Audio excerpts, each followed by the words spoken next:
मैं दीपक यादव एक बार फिर से आप सभी का स्वागत करता हूं प्रेस वार्ता के खास शो मेरा गांव मेरा देश में। जी हां दोस्तों, आज आपको लेकर आए हैं जनपद बुलंदशहर के गांव नया बांस में। तो हमारे साथ हमारे मेहमान जुड़ चुके हैं जो काफ़ी युवा हैं, शिक्षित हैं और अपने अधिकारों को लेकर काफ़ी संघर्षशील रहते हैं। इनके परिचय की कोई मोहताज नहीं है क्योंकि काफ़ी नाम इन्होंने छोटी सी उम्र में कमाया है अपनी में। तो ज़्यादा समय न लगाते हुए आपको इनसे मिलाना चाहेंगे। सर, स्वागत है हमारे शो में आपका। देखिए, धन्यवाद दीपक जी आपका। आप इससे सर्दी के टाइम में आप लोग यहाँ तक चल कर आए, इसके लिए आप सब लोगों का हृदय गहराई से आभार। आपके चैनल का, आपकी पूरी टीम का बहुत बहुत धन्यवाद और आभार करता हूँ। तो धन्यवाद आपका आभार करने के लिए। सर, अपने बारे में थोड़ा हमारे दर्शकों को बताएं। मेरा नाम योगेश कुमार राज है। मैं एलएलबी फर्स्ट ईयर का छात्र हूँ जी और एक साधारण परिवार, किसान परिवार में जन्म लिया है। जी और मैंने 2009 से लेकर के संघ परिवार, विश्व हिंदू परिषद, बजरंग दल में काम किया है। अभी विगत 3 महीने पूर्व मैं बजरंग दल का जिला संयोजक से संगठन ने मुझे दायित्व मुक्त किया है, क्योंकि मेरी ऐसी इच्छा थी कि संगठन को छोड़ करके मैं राजनीतिक क्षेत्र में जो है जी प्रवेश करूं। तो इस कारण संगठन ने जो है मेरी इच्छा को जो है एक निवेदन जो मैंने किया था उसको मानते हुए संगठन ने मुझे दायित्व मुक्त करके राजनीतिक क्षेत्र में शुभकामनाओं के साथ मुझे भेजा है। तो सर, राजनीतिक और कृषि के साथ साथ आपको कोई निजी व्यवसाय भी है? मैं अब से लगभग 8 साल जॉब किया हूँ मैं सहारा इंडिया परिवार में, लेकिन 2016 और 17 के दौरान मैंने उस जॉब को छोड़ दिया था। उससे बाद में पुनः इस समाज की सेवा में अपना सब कुछ, परिवार और जॉब, ऐसे कई सारे व्यवसायों को छोड़ करके मैं सिर्फ और सिर्फ हिंदू समाज के लिए, इस भारत के लिए काम करने का मन बनाया है। सर, आपके पिछले समय में कुछ इंसिडेंट हुआ था आपके क्षेत्र में, तो सर उसको कम शब्दों में थोड़ा हमारे दर्शकों को थोड़ा सा बताएं सर। हाँ, देखिए, अभी उस घटना से शायद मुझे लगता नहीं कि देश का कोई भी मीडिया या कोई भी व्यक्ति या कोई भी राजनीतिक व्यक्ति उससे परिचित ना हो। जी 3 दिसंबर को एक घटना घटी थी अब से 2 वर्ष पूर्व। तो उसमें क्या था, यहाँ पर भारी संख्या में मुस्लिमों का इज्तिमा था और एक मेरे गांव के नज़दीक है चिंगरावटी, वहाँ पर गांव पड़ता महा, वहाँ पर लगभग 20-25 गायों को काटा गया था। हम लोग उसका विरोध करने पहुँचे थे। इंस्पेक्टर से, प्रशासन से हम लोगों ने मांगी कि मुकदमा दर्ज करके सुनिश्चित कार्रवाई तय करें। जी पुलिस मुकदमा नहीं करने के पक्ष में थी, हम लोग मुकदमा दर्ज कराने के पक्ष में थे। इस संबंध को लेकर के प्रशासन में और संगठन और समाज को, ग्रामीणों को लेकर में टकराव हुआ। जी पूरी टीम जो है वो नेशनल हाईवे पर आ गई थी, चिंगरावटी चौकी पड़ती है वहाँ पर आ गई थी और वहाँ पर जाम लग गया। 12, लगभग 12:30, पौने 12 बजे वहाँ से मुकदमा लग गया। जाम खुलने की स्थिति में आ गई, लेकिन प्रशासन की थोड़ी सी चूक की वजह से मैंने वहाँ लाठी चार्ज कर दिया, 1-2 व्यक्तियों के सर्वर में डंडा मार दिया। उस कारण वहाँ पथराव हुआ और पथराव के कारण वहाँ पर दुर्भाग्यपूर्ण एक सुमित हमारा भाई था, उसकी जो है उसमें शरीर पूरा हुआ। और इंस्पेक्टर जो सियाना के एसएचओ थे सुबोध कुमार सिंह, जी उनका जो है स्वर्गवास हुआ उसमें। जी तो ऐसी 2 हत्याएं उस समय में हुई थी। वह घटना, क्योंकि हिंदू समाज के हम सब लोग काम करने वाले थे, मैं उस समय बजरंग दल का जिला संयोजक था, तो मेरा दायित्व था कि अगर कहीं अपनी गौ माता की हत्या हुई है तो मैं उसका जो है प्रतिकार या विरोध मैं दर्ज करने गया था। मेरा मांग केवल किसी व्यक्ति को यहाँ पर वहाँ पर जाम लगाना या वहाँ पर कोई भी दंगा भड़काने का उद्देश्य नहीं था। केवल ये था जो लोग गायों को काटने में दोषी हैं उनको सजा मिले, इसी मांग को हम करने गए थे। लेकिन वहाँ पर समाज के जब सब लोग इकट्ठा हो गए, जब युवा इकट्ठा हुआ, तो उस विकराल रूप उस भीड़ ने ले लिया, जिसके कारण ऐसी दुर्भाग्यपूर्ण घटना घटी। आप राजनीति में आने का भी सर मन बना रहे हैं अपना, तो सर उसके बारे में कुछ बताएं सर। क्या ऐसा कोई इंसिडेंट था जिसे आप देख के प्रभावित हुए और लगा कि आपको मतलब मुझे आना चाहिए और समाज सेवा करना चाहिए किसी तरीके से? देखिए, वैसे दीपक जी 2 बातें हैं। जी समाज में एक आप समाज सेवक के रूप में काम करेंगे तो वहाँ पर आप कुछ चीज़ों को जो है, यानी कि बगैर राजनीतिक कर सकते हैं आप। जैसे किसी व्यक्ति को मदद करनी है या कोई सामूहिक कार्यक्रम करना है या समरसता का भाव है, ये सब सामाजिक कार्यक्रम या सामाजिक संगठनों के माध्यम से हो सकता है। लेकिन कुछ काम ऐसे हैं जो गरीब, शोषित, दलित, पिछड़े वर्ग या अन्य ऐसे पीड़ित लोग हैं, उनकी आवाज़ आप बिगर राजनीतिक मंच के आप नहीं उठा सकते हैं। तो मैं पिछले 10 वर्ष से इस क्षेत्र में काम कर रहा हूँ, तो लगातार समस्याएं आती जाती रहती हैं। तो उस सभी लोगों की जन भावनाओं को ध्यान में रखते हुए ऐसा मन बनाया कि इस बार जो है समाज सेवा के साथ साथ भी जो है एक राजनीतिक क्षेत्र में प्रवेश करने का मन बनाया है। सर, जैसा कि जनपद बुलंदशहर के वार्ड नंबर 5 से आप तैयारी कर रहे हैं जिला पंचायत सदस्य बनने की, तो उसमें क्षेत्र के बारे में, अपने जो गांव आते हैं उनका कैसा परिदृश्य है, उनके बारे में बताएं। बुलंदशहर जनपद का जो वार्ड नंबर 5 है जिला पंचायत सदस्य की दृष्टि से, उसमें लगभग 14 गाँव आते हैं। जी और ये बरौली, गढ़िया, चिंगरावटी, नएबांस, धेरा, बिगराव, रानापुर है, बुकलाना है, किरियावली, धनियावली, माकड़ी, चांदपुरी, ये गांव है लगभग। तो इन गाँव में ही मेरे गाँव के सब लोग ये नज़दीक हैं, तो मैं लगातार इन गाँवों में मेरा 10-12 साल से आना जाना रहा है लगातार। तो हर बच्चा, हर बुजुर्ग, हर शिक्षित, हर प्रबुद्ध लोग मुझसे परिचित हैं और मेरे व्यवहार को, मेरी कार्यशैली को अच्छी तरह से जानते हैं। जी, समाज में आपका काफ़ी रुझान मैंने देखा, नाम है आपका युवाओं की ज़ुबानों पर एक तरीके से योगेश राज चढ़ा हुआ है, तो उसके बारे में कुछ बताएंगे सर? देखिए, सबसे पहली बात मैंने आपको पहले भी बताया कि मैं एक बहुत साधारण परिवार से निकला हुआ व्यक्ति हूँ। और जहाँ तक आप युवाओं की बात कर रहे हैं, यदि वो मेरे पास किसी भी साहब के लिए, किसी भी आशा को लेकर के, किसी भी कार्य को लेकर के लिए आए हैं, तो मैंने सर्वप्रथम जो है युवाओं को प्राथमिकताएं दी हैं और उनके लिए मैंने हमेशा जो है, चाहे वो शासन से लड़ना रहा हो, प्रशासन से मांग की हो या किसी भी प्रकार के व्यक्ति से मांग की हो, मैं उनको जो है, उनका नेतृत्व मैंने हमेशा जो है पूरी ताकत के साथ, पूरे नेतृत्व के साथ, मजबूती के साथ मैंने हमेशा किया है। और यहाँ का जो युवा है वो लगातार बहुत सारे उनके काम पड़ते रहते होंगे, थानी चौकी, वो सब लोग जो मैं समाज के माध्यम से, युवाओं के माध्यम से उनके काम कराए हैं। तो इसलिए युवाओं को लगता है कि हमारे बीच का व्यक्ति है, हमारे जैसे परिवार का व्यक्ति है, तो कहीं ना कहीं अपने बीच के व्यक्ति को, अपने जैसे व्यक्ति को बनाया जाए। जो शिक्षा और स्वास्थ्य की जो स्थिति है, जो मतलब मूलभूत सुविधाएं हैं समाज में आपके इधर क्षेत्र में, तो उसके हालात बताएं हमारे दर्शकों को थोड़ा सा, कैसे हालात हैं, अच्छे हैं या मीडियम लेवल पे हैं या देखिए, जहाँ निचले स्तर तक है? यानी कि अगर मैं मूलभूत सुविधाओं की बात करते तो मैं प्राथमिकता लेता हूँ कि बिजली की। जब से अपने माननीय योगी आदित्यनाथ जी मुख्यमंत्री बने हैं, तब से इस क्षेत्र की जो है बिजली व्यवस्थाएं बिल्कुल बेहतरीन हुई हैं, अच्छी हुई हैं। जहाँ तक स्वास्थ्य समस्याओं का जो थोड़ा सा है, वो कई बार होता क्या है, जैसे अस्पताल में कोई भी महिला प्रसव के लिए गई या कोई भी समस्या के लिए कोई भी बच्चा गया, तो वहाँ पर कई बार जो वो कर्मचारी हैं वो गड़बड़ कर जाते हैं, ना कि सरकार गड़बड़ करती है। जो यानी कि जो समस्या है वो कर्मचारियों में है, ना कि शासन में है। तो ऐसी कई बार घटनाओं को हमने विरोध किया है और उसी के माध्यम से हम लोगों ने समाज में जो आज अपनी पहचान पकड़ बनाई है, वो सब जो है सामाजिक के साथ साथ राजनीतिक कार्यों में भी लोगों का काम कराने के बाद हमने भी ये पकड़ बनाई है। तो सर, ये लोग चुने जाते हैं आपके क्षेत्र से, बाहर भी आते होंगे आपके क्षेत्र में चुनाव लड़ने, तो वह नियुक्त भी हो जाते होंगे, तो कहीं ना कहीं वो देख भी नहीं पाते होंगे, जाते फीडबैक भी नहीं ले पाते होंगे, कहाँ का कैसा कार्य हो रहा है, शिक्षा का, स्वास्थ्य का क्या कार्य हो रहे हैं, तो इसलिए कहीं ना कहीं लापरवाही की बात है। इंफ्रास्ट्रक्चर तो काफ़ी प्रोवाइड करा जा रहा है सरकार की तरफ से, सब चीज़ें मुहैया करा जाए, कहीं ना कहीं लाभ नहीं उठा पा रहे हैं लोग उसके बाद। देखिए साहब, कोई भी चीज़ें व्यक्ति हैं दीपक जी, भाई साहब, ऐसा है कि अगर कोई भी चीज़ सरकार ने लागू की है तो उसको जनता तक पहुंचाना, यानी अंतिम पायदान तक पहुंचाना, वो उस पार्टी के नेताओं का, उस समाज के प्रबुद्ध लोगों का, उस समाज के लिए रात दिन एक करने वाले लोगों का काम है। मेरी जिम्मेदारी है, मैं समाज का काम करता हूँ। तो यदि कोई योजना आई है, जैसे मान लीजिए प्रधानमंत्री की उज्ज्वला योजना आई है, तो उसको मेरा निवेदन है कि जो लोग वंचित हैं, जिनको जानकारी नहीं, जो अखबार नहीं पढ़ते, मीडिया में नहीं दिखते, तो ऐसे लोगों को लगता है कि उन लोगों को बताना चाहिए कि भैया ऐसा नहीं, ऐसी योजना चलिए, आप यहाँ फार्म भरिए। तो कहीं ना कहीं जो एक सरकार की योजनाओं का जो प्रचार प्रसार नहीं हो पाता है, वो इन सब चीज़ों का परिणाम है, जिससे कि हमारा समाज जो गरीब, दलित, वंचित हैं, वो लोग इनसे छूट जाते हैं। जी, जो मौजूदा सदस्य हैं पंचायत चुनाव के आपके क्षेत्र में, उनके कार्य से आप कहीं ना कहीं संतुष्ट हैं? मुझसे पूर्व में मेरे दूसरे गांव के थे प्रमोद लोधी जी, तो ऐसा था, वो कई बार जिला पंचायत अध्यक्ष में जो वो ऊपर नीचे हुआ है, कुछ काम उन्होंने कराए, लेकिन जिस उम्मीद से समाज ने उन्हें बनाया था, शायद समाज की जो भावनाएं हैं, वो मुझे लगता है कि समाज की जो अपेक्षाएं थी उन पर खरा नहीं उतरे हैं, मुझे ऐसा लगता है। जो आने वाले पंचायत चुनाव में क्या क्या आप योजनाएं, क्या क्या विकास कार्य लेकर जा रहे हैं जनता के बीच में? देखिए, मैं जनता के बीच में आज तो खैर मैं नया नहीं गया हूँ, पहले से भी गया हूँ, तो उन सब समाज के लोगों को पता है या मेरे क्षेत्र के लोगों को पता है कि मैं जब भी किसी कार्य के लिए समाज के बीच में गया हूँ, तो उन्होंने मेरा हमेशा साथ और सहयोग पूरे तन मन धन से किया है।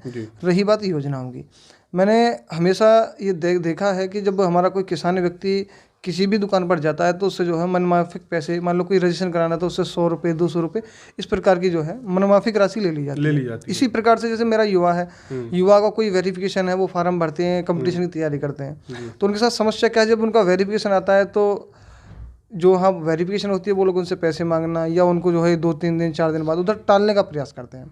तो मेरा जो मन उद्देश्य है कि जो हमारा जो देश का भविष्य युवा है, वो अगर कहीं सरकारी नौकरी पर जाता है, तो उसको जो है प्राथमिकता में रख करके यहाँ के जो हमारे क्षेत्र के जो अधिकारी हैं उसको काम करें। जो जहाँ तक बुजुर्गों का सम्मान है, किसानों की बात है, उन सब लोगों को जो है पेंशन का लाभ मिलना चाहिए, सरकारी योजनाओं का लाभ मिलना चाहिए। इसके लिए हम लोग जो है टीम वर्क करेंगे और समाज में जो भी माननीय प्रधानमंत्री या माननीय मुख्यमंत्री की जो भी केंद्र और राज्य सरकार की योजनाएं होंगी, उन सब लोगों को समाज के बीच में ले जा करके बताएंगे कि इसका लाभ आपको मिल सकता है, इसका आपको नहीं मिल सकता है। जो केंद्र और राज्य सरकार की जो विभिन्न विभिन्न योजनाएं आती हैं उनको देख मतलब कि आप अच्छी तरीके से लागू और फीडबैक जरूर लेंगे उनका तरीके से।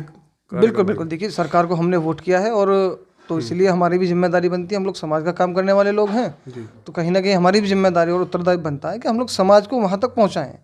भी जो लोग उनसे वंचित हैं, जो लोग वहाँ तक नहीं पहुँच पा रहे हैं, तो हमारा भी कर्तव्य है, हम लोग शिक्षित लोग हैं, पढ़े लिखे लोग हैं, तो मेरा भी काम है। ये नहीं कि मैं अपना जीवन केवल जिया रोटी खाया और शादी के बच्चे, ये नहीं। जो हाँ तक मुझसे होगा, जितना मुझसे समय मिलेगा, वो काम समाज के लिए, वो अपने किसानों के लिए, अपने बुजुर्गों के लिए, युवाओं के लिए, माताओं बहनों के सम्मान के लिए, इस राष्ट्रीय सुरक्षा के लिए मैं दूंगा। ये मेरा सा संकल्प है। मतलब कि शिक्षा और स्वास्थ्य के लिए मूलभूत सुविधाएं जो हैं ये, इनके लिए कोई आपके पास ढांचा है? किस तरीके से आप डेवलप करेंगे, किस तरीके से सोच इनमें लागू करेंगे अपनी? देखिए, जहाँ तक शिक्षा की आप बात करते हैं तो हमारा जो वैसे इंटर कॉलेज हैं या डिग्री कॉलेज है वो स्याना के आसपास है। तो ऐसा कई गाँव ऐसे जो यहाँ से 5 से 10 किलोमीटर दूर पड़ते हैं, तो वहाँ की जो छात्र, पुरुष तो आराम से आ सकता है, विद्यार्थी आराम से, जो छात्राएं हैं, जो बहनें हैं, उनको आने में कठिनाई है। तो कहीं ना कहीं उनके लिए हमने एक डेवलपमेंट ये सोचा है कि जो कहीं आज ई रिक्शा चलते हैं तो मुश्किल से 20-25 मिनट में आ जाते हैं और वो कोई ज़्यादा पैसे का भी नहीं आता। अगर ऐसा हम व्यवस्था बनाएं, ट्रांसपोर्ट की फैसिलिटी दे पाए उनको, समाज के सहयोग से भी और फिर कुछ शासन के से प्रशासन के सहयोग से हम लोग ऐसा प्रयास करेंगे कि उन सब लोगों को जो आने जाने की व्यवस्था हो सके। दूसरी बात, क्योंकि आज अभी पीछे हम लोगों ने देखा होगा कि मैं बहुत लंबे समय से काम किया हूँ, तो हमारी बहनों के साथ स्कूल में आते जाते समय जो अभद्रता छेड़खानी हुई है और लगभग मैं मतलब बहुत सारी छात्राओं ने उस डर से जो है अपनी शिक्षा को छोड़ा है। तो उस सब चीज़ों के लिए जो है बहनों को कम से कम ऐसी कोई ना कोई चीज़ें या उनकी सुरक्षा की व्यवस्था हम लोग करेंगे, जिससे कि हमारी कोई भी माता बहन, कोई भी छात्र या कोई भी हमारा स्टूडेंट जो है उस बहके माहौल से अपनी शिक्षा को ना छोड़े, अपना भविष्य खराब ना करे। इंटर कॉलेज की मांग करेंगे अपने क्षेत्र में आप? हाँ, अपने क्षेत्र में देखिए पहले भी हमारे यहाँ तो 2-3 इंटर कॉलेज हैं, तो शायद मुझे लगता है कि ऐसी आवश्यकता है नहीं इंटर कॉलेज की। डिग्री कॉलेज भी हैं 2, तो ऐसी आवश्यकता नहीं है। आवश्यकता है तो सिर्फ यहाँ पर ट्रांसपोर्ट फैसिलिटी की और दूसरी बात यानी एक साइबर कैफ़े, निःशुल्क साइबर कैफ़े, जो कि यानी कि जहाँ पर विद्यार्थी अपना निःशुल्क फार्म भरा सके और निःशुल्क उसका जो है अपना छात्रवृत्ति का फार्म भरा सके, वहाँ पर अपना निःशुल्क रिजल्ट देख सके। एक ऐसा केंद्र बनने का। छोटी छोटी चीज़ों को 10-20 रुपए की चीज़ों को उनमें 100 200 रुपए वसूले जाते हैं। जी। गरीब तबके के बच्चे आते हैं, उनसे ले लिए जाते हैं। किसान भाइयों को जो सुविधाएं लेनी है उनका भी कहीं ना कहीं बिल्कुल इस तरीके से शोषण होता है एक तरीके से। तो इसमें आप साइबर कैफे की अपने क्षेत्र में स्थापना करेंगे। जो देखो साइबर कैफे क्या है, वहाँ एक लैपटॉप हो जाए या कंप्यूटर हो जाए, एक प्रिंट आउट और एक इन्वर्टर बैटरा, ये कोई बहुत लंबा चौड़ा खर्चा ज़्यादा प्रोसेस नहीं है इसमें, बहुत ज़्यादा खर्चा नहीं है और उसका लाभ मैं मानता हूँ कि पूरे क्षेत्र को मिलेगा। और वो एक ऐसा केंद्र होगा कि जहाँ से लोग उसकी सराहना करेंगे और कहेंगे कि वास्तव में अगर कोई चीज़ देखिए कहीं ना कहीं मूलभूत सुविधाओं में वो भी आता है कि यदि हमारा कोई व्यक्ति है, किसी भी पैसे नहीं है, बहुत सारे ऐसे लोग हैं कि यानी कि जिनको नहीं हो पाता है, तो कई बार हमें लगना चाहिए, तो कई बार हमें लगता है कि ऐसी चीज़ों को जो है बड़ा चढ़ा करके हमको जो करना चाहिए।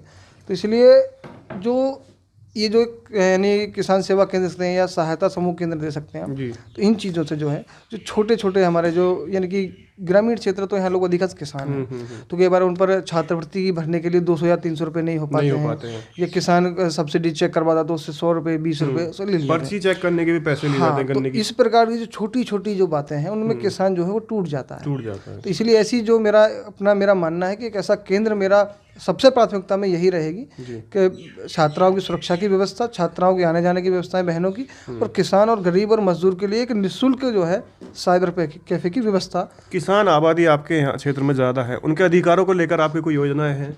खाद बीज सिंचाई की सुविधाएं, आधुनिक खेती की तरफ उन्हें कैसे प्रेरित करा जाए, उसके लिए आप कैसे तरीके से काम करवाएंगे जिला पंचायत के स्तर पर? देखिए, जहाँ तक अगर जिला पंचायत स्तर की बात है, यदि मैं चुन के जाता हूँ तो मैं ये समाज को मैं भरोसा दिलाना चाहता हूँ, मैं आपसे भी ये कहना चाहता हूँ आपके चैनल के माध्यम से कि जहाँ तक मुझसे हर संभव जो प्रयास होगा, चाहे वो जिलाधिकारी महोदय के सामने बात रखने की हो या जिला कृषि अधिकारी के सामने बात रखने की बात हो, चाहे वो यानी कि किसान सम्मान निधि हो या ओलावृष्टि हो या बिजली की समस्याएं हैं या खाद यूरिया की समस्याएं, तो मैं उन्हें जहाँ पर जिला पंचायत तक का स्तर है और यदि समाज मुझे चुन के भेजता है तो मैं उनका जो है पूर्ण रूप से किसानों को साथ में लेकर के उनका काम कराने के लिए भरसक प्रयास करूंगा, अंतिम सांस तक उनके लिए लड़ूंगा।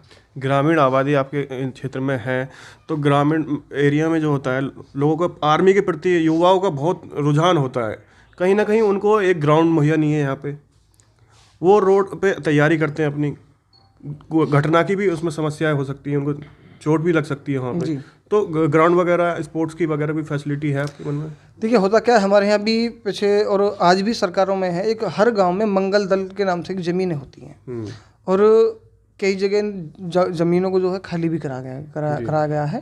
तो मुझे लगता है कि ऐसे लगभग हर गांव में मंगल दल की ज़मीनें होती हैं। तो वहाँ पर एक 2 या 3 बीघा 4 बीघा ज़मीन वो यानी कि उसकी होती है यानी कि खेल कूद उसके लिए या योग वो करने के लिए ऐसी चीज़ें मंगल दल बोलते हैं, जहाँ कीड़ा हो सकती है, यानी खेल कूद कर सकते हैं।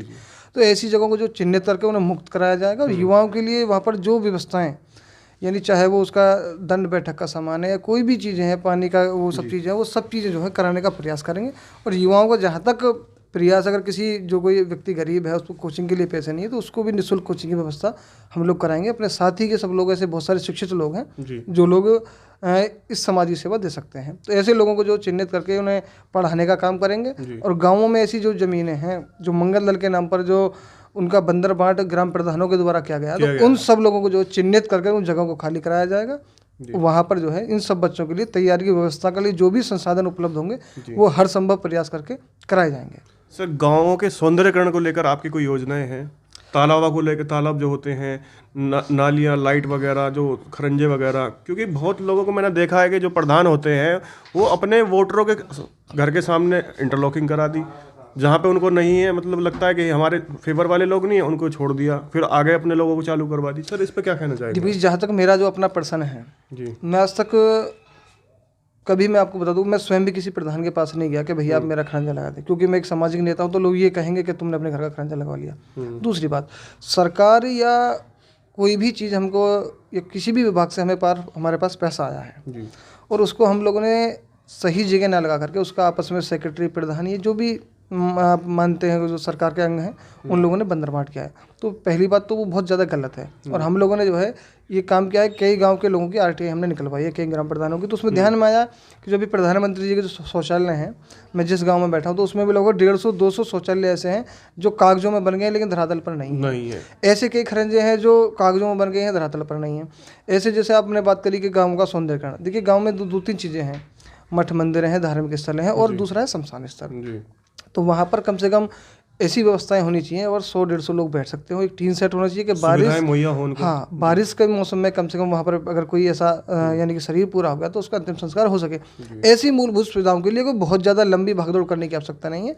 आप जिलाधिकारी महोदय से मिलकर के, अपने क्षेत्रीय विधायक, अपने सांसद से मिलकर के आप अगर मांग करोगे, एक बार नहीं सुनेगा, 2 बार 3 बार आप मांग करते हो तो आपकी मांग को जरूर मानेंगे वो।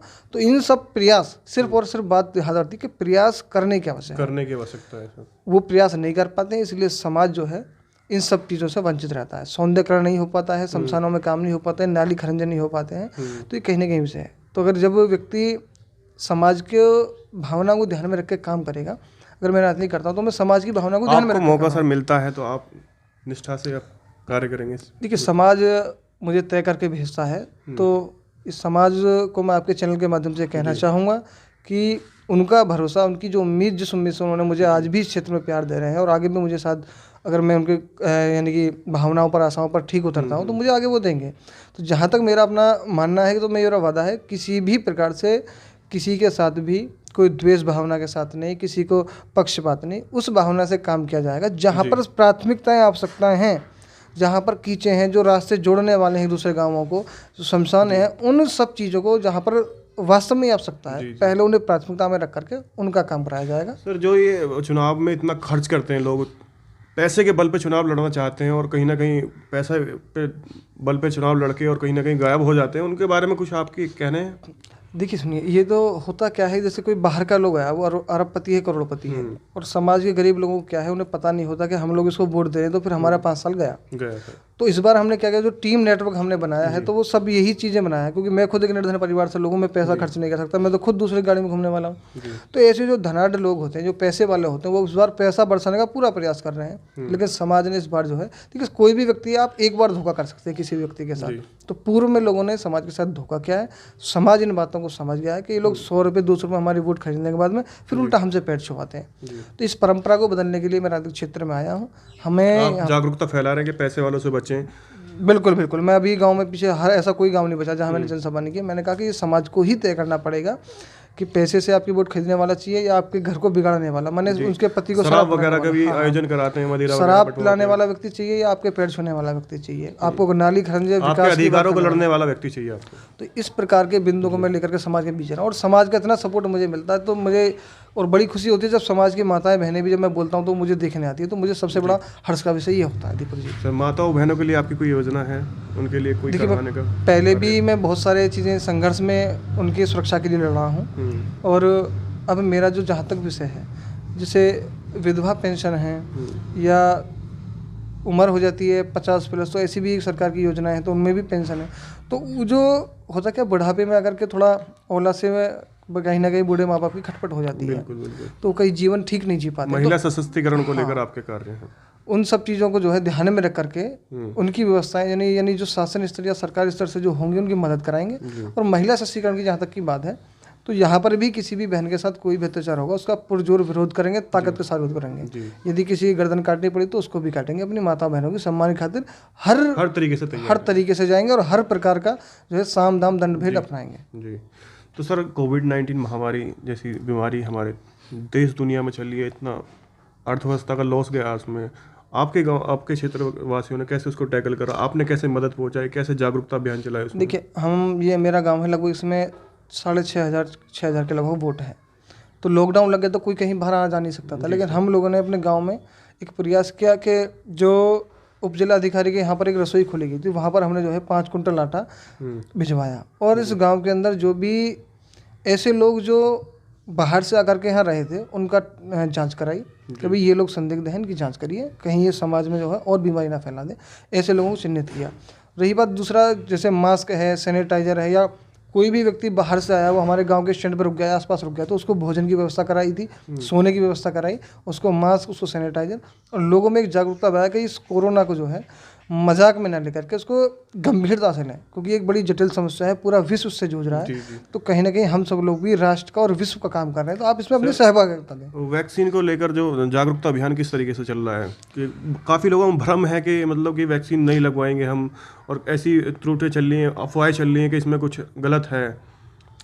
देखिए जो राजनीतिक पार्टियां हैं, चाहे वो राहुल गांधी हैं, अखिलेश यादव हैं, मायावती हैं, ऐसे जो जब राजनीतिक क्षेत्र के बड़े बड़े लोग जब अपने आप को ही भ्रम मानने लगे कि भाई हम वैक्सीन नहीं लगवाएंगे तो भाजपा की ही हो, तो वो गलत है। कहीं ना कहीं वैज्ञानिकों का भी अपमान है इसमें, वैज्ञानिक पूरे राष्ट्र का अपमान है, हमारा जो अपनी पूरी जो मेडिकल लाइन है उसका अपमान है, और जो साइंटिस्ट जो उसमें पूरा रात दिन लगा करके उनका अपमान है, और जिन लोगों ने अपने शरीर पर उस वैक्सीन का परीक्षण कराया उन लोगों का भी अपमान है, जिन्होंने अपने प्राण दांव पे लगाकर उस वैक्सीन का परीक्षण कराया। आप उसको, पूरी दुनिया हमसे वैक्सीन मांग रही है, आप तो इससे बड़ा हर्ष का विषय क्या हो सकता है। तो ये सब विरोधियों की वो जो है योजनाएं हैं, उसको प्रसार कर रहे हैं कि ऐसा मत करना वैसा मत करना।